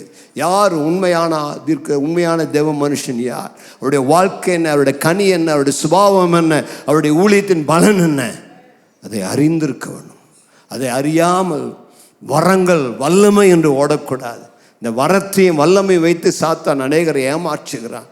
இங்கே இருக்கவன் இன்னைக்கு நிறைய பேர் தகடு எடுக்கிறேன்னு வீட்டுக்கு வராங்க. உன் வீட்டில் அங்கே தகடு இருக்குது, இங்கே தகடு இருக்குது, இங்கே தோண்டு அங்கே தோண்டு, தகரம் இருக்குது, தகடு இருக்குது, மந்திரம் இருக்குது, எந்திரம் இருக்குது, தந்திரம் இருக்குது, பூஜை இருக்குது, பாம்பு இருக்குதுன்னு நீ அதை நம்பி அவனுக்கு காசை கொடுத்து அவனே தகரத்தை செஞ்சு கையில் எடுத்துகிட்டு வந்து தோண்டி உள்ளே புதைச்சி தகரம் இருக்குது பாரியா. ஏன் உனக்கு வல்லமை இல்லையா? ஆண்டவருடைய வார்த்தை என்ன சொல்லுது? யாக்கோபுக்கு விரோதமான மந்திரமும் இல்லை, இஸ்ரவேலுக்கு விரோதமான பிலிஸ்தீனமும் இல்லைன்னு சொல்லிட்டா. நீ இயேசுவ நாமத்தில் போடா அப்படின்னா போயிடும். இதுக்கு போய் ஒருத்தர் கூட்டு வந்து அவன் வீட்டையெல்லாம் தோண்டி நாசப்படுத்தி அவனே பாக்கெட்டில் தகரத்தை வச்சு உள்ளே புதைச்சி எடுத்து காமிக்கிறதுக்கு உனக்கு ஏன் இப்படி ஏமாந்து போகிற? பக்கத்தில் பசங்க விசுவாசமாயிரு, தைரியமாயிரு. உனக்கு எதிராக எந்த ஆயுதம் வாய்க்காதே போகும். இயேசு உனக்கு உதவியாக இருக்கிறார், இயேசு உனக்கு துணையாக இருக்கிறார். ஆகவே நெகேமியா அதை அறிந்து கொண்டான், அதை தெரிந்து கொண்டு அந்த கள்ள தீர்க்க செவி கொடுக்கலாம். அவன் சொல்லிட்டான், டேய் நான் அப்படியெல்லாம் இல்லைடா, நான் ராஜாவாகணும் எனக்கு விருப்பம் இல்லை, நான் அந்த மாதிரியெல்லாம் ஓடி போகிறவன் அல்ல, நான் தைரியமாக நிற்கிறவன். கையை உயர்த்தி சொல்லுங்க, எனக்கு தேவன் பயமுள்ள ஆவியை தராமல் பலமும் அன்பும் தெளிந்த புத்தியில் ஆவியை தந்திருக்கிறார். நான் பயப்படுவதில்லை, நான் பயப்பட மாட்டேன். எப்பேற்பட்ட சூழ்நிலை வந்தாலும் கர்த்தர் எனக்கு துணையாய் நிற்கிறார். என் வலது பக்கத்தில் 1000 இடது பக்கத்தில் 10,000 விழுந்தாலும் நான் பயப்படேன். கர்த்தர் எனக்கு துணையாய் நிற்கிறார். ஹல்லேலூயா. நீ பயப்பட வேண்டிய அவசியம் இல்லை. உனக்கு எதிராக இவனை கொலை செய்ய முடியாய் சத்துரு வந்தால் நீ சொல்ல வேண்டும், என் தலையில் உள்ள முடியெல்லாம் எண்ணப்பட்டிருக்கிறது, என் தலையில் உள்ள ஒரு முடி கூட அவருடைய சித்தம் அறியாமல் விழாது. எனக்கு ஒரு டைம் வச்சிருக்கிறார். அந்த டைம் வந்தாலொழிய என்னை யாரும் சாகடிக்க முடியாது. ஏனென்றால் ஜீவன் இயேசுக்குள் மறைந்திருக்கிறது. 1000 தான் எனக்கு வந்தாலும் எனக்கு ஒன்றும் ஏற்படாது. ஹல்லேலூயா. நான் சாவாமல் பிழைத்திருந்து உடைய செயலெல்லாம் அறிவிப்பேன். வியாதி வந்தாலும், நாசமோசம் வந்தால், விளைவினம் வந்தால், சத்துரு எப்பேற்பட்ட பயத்தை கொண்டு வந்தால், என் ஜீவன் கிறிஸ்துக்குள் மறைந்திருக்கிறது.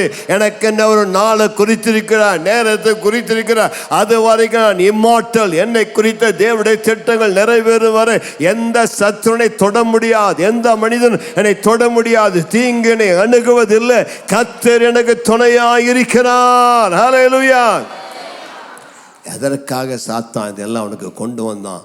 14ஆம் வசனமும் அந்த வசனம் சொல்லுகிறது, எனக்கு அபகீர்த்தி உண்டாக, எனக்கு அபதமாக அந்த பயமுறுத்துவதற்காக, தேவனுடைய வேலை நடந்தேறாதபடி அதை தடுப்பதற்காக சாத்தான் அபதமாய் செய்தான் என்று 13ஆம் வசனமா 12ஆம் வசனமா வாசிங்க.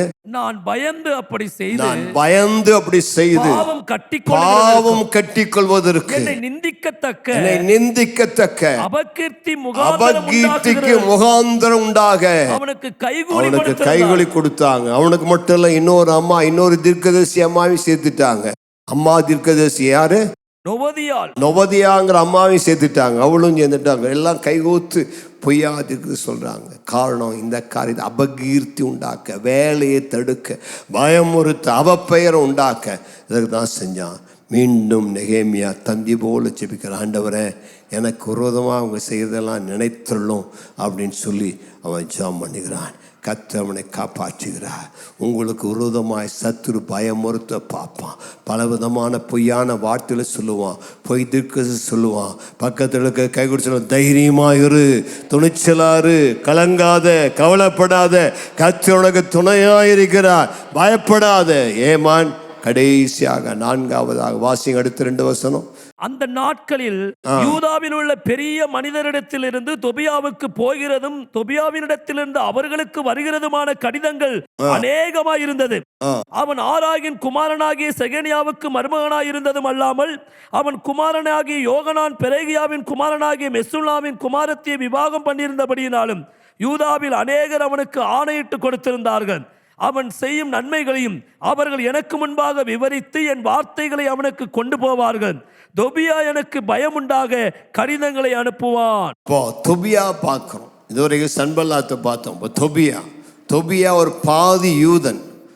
ஆமாம், அந்த பாதி யூதன் அவனுக்கு நிறைய சொந்தக்காரர்கள் யூதாவில் இருந்தாங்க. அவன் நெகேமியாவுக்கு ஒரு பரம எதிரி.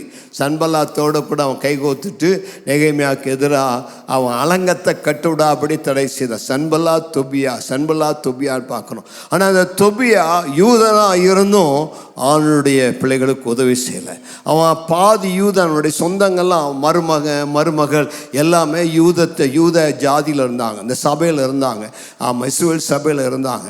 இவங்கெல்லாம் இருந்தனால என்ன பண்ணால், அவங்ககிட்ட வேவு பார்க்க அவங்கள பயன்படுத்தலாம், அவங்ககிட்ட தூது சொல்லி அனுப்புவான். அவங்ககிட்ட வர செய்தி இவன் கேட்டு வாங்கி இவன் நெகேமியாவுக்கு எதிராக பிரச்சனை பண்ணான். 4வது பிரச்சனை, உள்ளே இருந்து பிரச்சனை கிளப்புதல். வெளியிலேருந்து பிரச்சனை பண்ணால் பிரச்சனை இல்லை, தாங்கி கொள்ளலாம். ஆனால் உள்ளக்குள்ளே இருந்துகிட்டே குழி நோண்டுறான் பாருங்க, அவன் தான் ரொம்ப ஆபத்தானவன். உள்ளே இருந்துகிட்டே நடிச்சுட்டே நல்ல மாதிரி இருந்துட்டேன் உனக்கு விரோதமாக கிரியை செய்வான். இன்றைக்கும் தேவனுடைய திருச்சபையில் அப்படி அநேகர் இருக்கிறாங்க.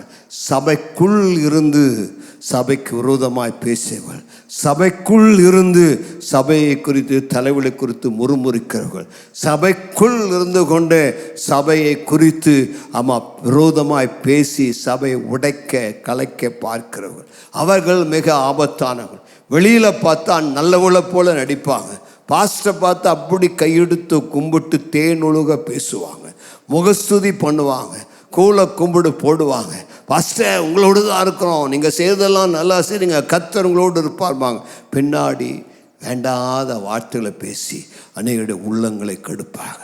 இவர்கள் மிகவும் ஆபத்தானவர்கள், இவர்கள் குள்ள நரி போன்றவர்கள். ஆகவே தான் உன்னத பாட்டு 2:15 சொல்லுகிறது. வாசிங்க, உன்னத பாட்டு 2:15. திராட்சை தோட்டங்களை கெடுக்கிற குழி நரிகளையும் சிறு நரிகளையும் நமக்கு பிடிங்க. இவங்க திராட்சை தோட்டங்களை கெடுக்கிறவர்கள், ஆலயத்தை கெடுக்கிறவர்கள், உள்ளக்குள்ள உட்கார்ந்துட்டே கொசலம் பேசுகிறவர்கள், உள்ள உட்கார்ந்துட்டே சபையின் தரிசனத்தை குறித்து தேவையற்ற வார்த்தைகளை பேசுகிற, உள்ளே உட்கார்ந்து கொண்டு சபை தலைவர்களை குறித்து குறை சொல்லுகிறவர்கள். இவர்கள் திராட்சை செடிகளை வேர்களை பறிக்கிறவர்கள். இவர்கள் மிகவும் ஆபத்தானவர்கள். இவர்களை நாம் பிடிக்க வேண்டியது, படிக்க வேண்டியது அவசியமாக இருக்கிறது. அநேகர் அப்படி அவதமாக செய்கிறார். சிலரெல்லாம் சொல்லுவாங்க, சர்ச்சில் அவங்க வேலை செய்வாங்க, சர்ச்சில் அவர்கள் பல காரியங்களுக்கு அவர்கள் ஊழியர்களாக அல்லது வேலை செய்வர்களாக நியமிக்கப்பட்டிருப்பாங்க. ஆனால் வெளியிலேருந்து யாராவது சர்ச்சுக்குள்ளே வேலை செய்யணும்னு வந்தால் இவங்க தான் முதலாளாக சொல்லி கொடுப்பான். இங்கே வந்து வேலை செய்யாதியா, மோசமான இடம், உனக்கிட்ட வேலை வாங்கிட்டு உனக்கு சரியாக சம்பளம் கொடுக்க மாட்டாங்க, உன்னை சரியாக நடத்த மாட்டாங்க அப்படின்னு சொல்லி புதிதாக வேலைக்கருடைய மனதை கெடுத்து விட்டு அவர்களை சபைகளை சேர விடாதபடி, உள்ளே வரவிடாதபடி தடை செய்கிற ஓநாய் கூட்டத்தார். அவர்களுக்கு வரக்கூடிய நியாய தீர்ப்பு பயங்கரமாக இருக்கும். ஏன்னா அவன் சபையில் சாப்பிட்டுட்டே, சபையில் பணத்தை வாங்கிட்டே சபைக்கு துரோகம் பண்ணுறான் பாருங்க. இவனை போல மோசமான துரோகி யாரும் கிடையாது. அப்படி சிலர் இருக்கிறாங்க, கண்டுபிடிக்கணும், தெரியணும் யாருன்னு சொல்லிட்டு. அப்படி நாங்கள் எங்கள் காதில் வந்து உழுது, பாஸ்டர் உங்கள் சர்ச்சில் இருக்கிறவங்களே உங்களை பற்றி மோசமாக பேசுகிறாங்க, உங்களோடு இருக்கிறவங்களே இப்படி சொல்கிறாங்க, எங்களுக்கு சொல்ல முடியல யாருன்னு. ஆனால் அவங்களுக்கு ரொம்ப க்ளோஸாக இருக்கிறவங்களே சில அப்படியெல்லாம் இருக்கிறாங்க. சில இங்கேருந்துட்டே வீட்டில் போயிட்டு ஊழியரை குறித்து சபையை குறித்து மோசமாக அவங்க 2 பண்ணிக்கிறவங்க. அவளுக்கு வரக்கூடிய தண்டனை மகா குடியதாக இருக்கும். உனக்கு பிடிக்கலையா, தோத்திரம் பண்ணிட்டு போயிரு, உன்னை ஆசீர்வாதத்தை அனுப்புகிறோம்.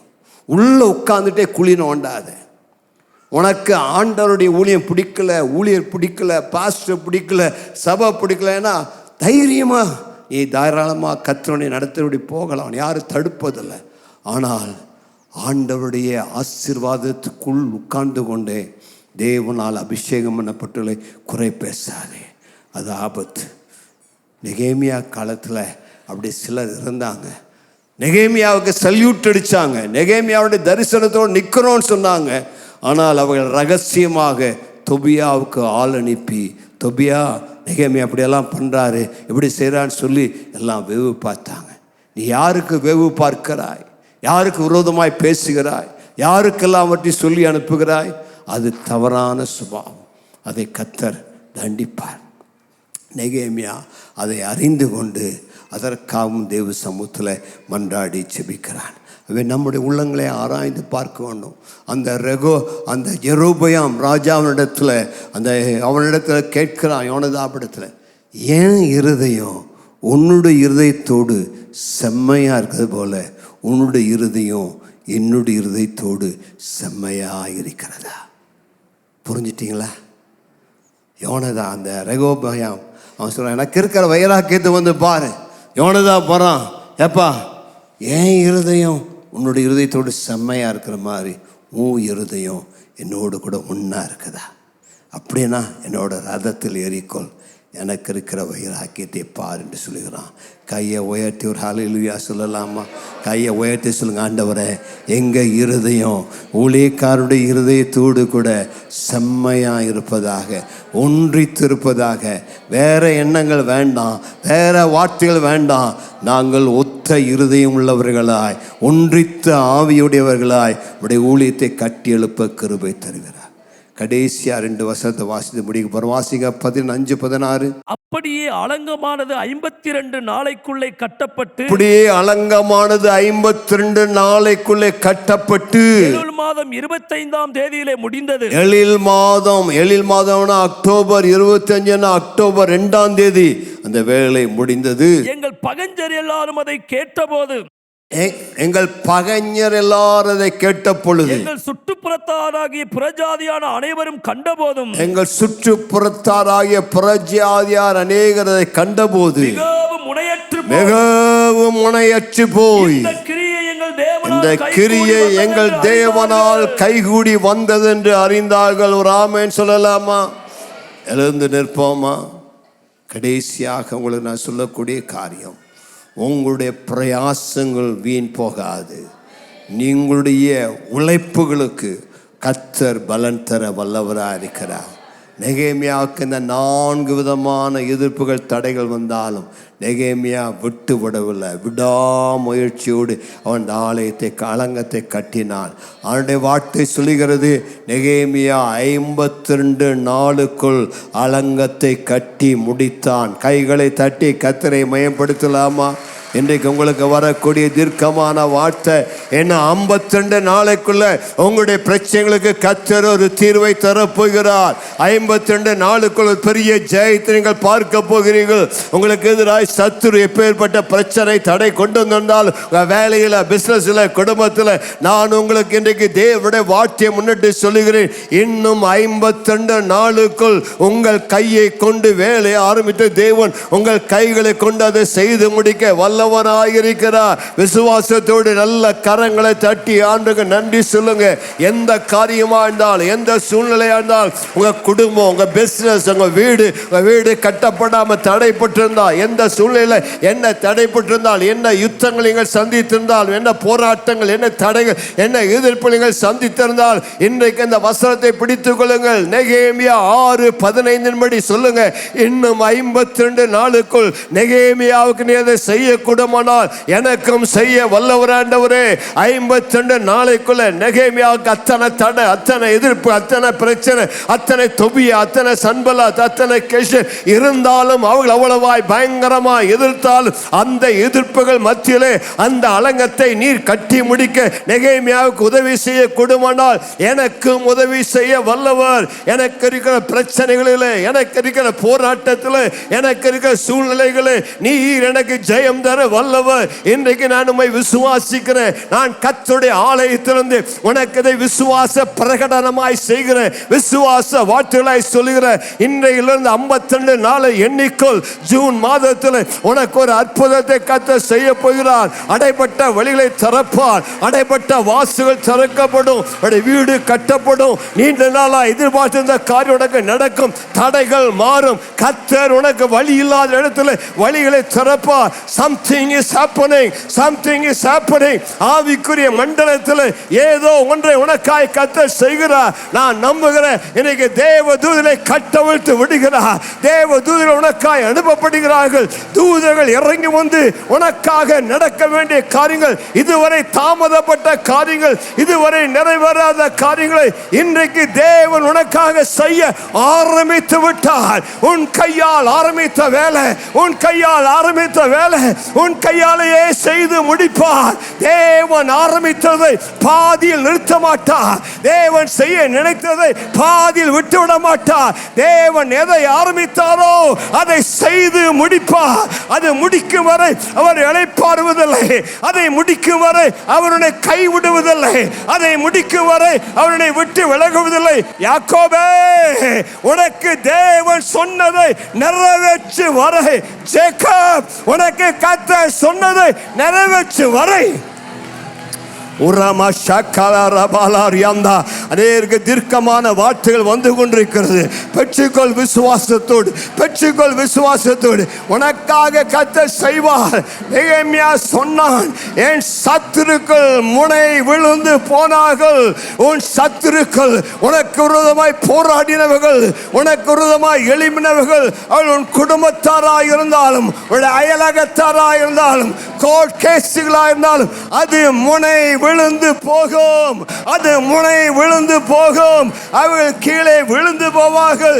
இயேசுவின் நாமத்தினாலே ஜெயம் உனக்கு, வெற்றி உனக்கு, விடுதலை உனக்கு. சத்துருக்கள் முனை விழுந்து போனார்கள். நெகேமியா சொல்லுகிறார், என் தேவனாகிய கர்த்தராலே காரியங்களை கைகூடி வர பண்ணினார். விசுவாசத்தோடு கையை உயர்த்தி சொல்லுங்க, எனக்கு கர்த்தர் காரியத்தை கைகூடி வர பண்ணுவார். நல்லா சொல்லுங்களேன், நல்லா விசுவாசத்தோடு சொல்லுங்க, எனக்கு கர்த்தர் காரியத்தை கைகூடி வர பண்ணுவார். எது நடக்கலையோ, எது பாதியில் நிற்குதோ, எது முடியாதுன்னு சொன்னையோ, எதற்காய் எதிர்பார்த்தாயோ, இன்றைக்கு உனக்கு ஆண்டுடைய வார்த்தை வருகிறது. ஆண்டுடைய கரம் உண்மையில இறங்கி வந்து அவர் உனக்கு காரியத்தை கை கூடி வர பண்ணுவார். காரியத்தை கை கூடி வர பண்ணுவார். என்னுடைய விசுவாசம், இன்னும் 52 நாளிலே நம்முடைய ஆலயத்தின் மதில்கள் கட்டப்படும். நம்முடைய ஆலயத்தின் வேலைகள் துவங்கப்படும். நம்முடைய ஆலயத்தின் வேலை அஸ்திவாரப்படும். நான் அதை விசுவாசிக்கிறேன். நெகேமியா 6:15 படி நம்முடைய ஆலயத்தின் அலங்கம் கட்டப்படும். இயேசுவின் நாமத்திலே தடைகள் விலகும். சத்துருக்கள் முனையற்று போவார்கள் என்றால் தேவனுடைய வார்த்தை. அதை பிடித்து கொண்டுதான் நான் ஜெபிக்கிறேன். அந்த வார்த்தை கர்த்தர் நிறைவேற்றும்.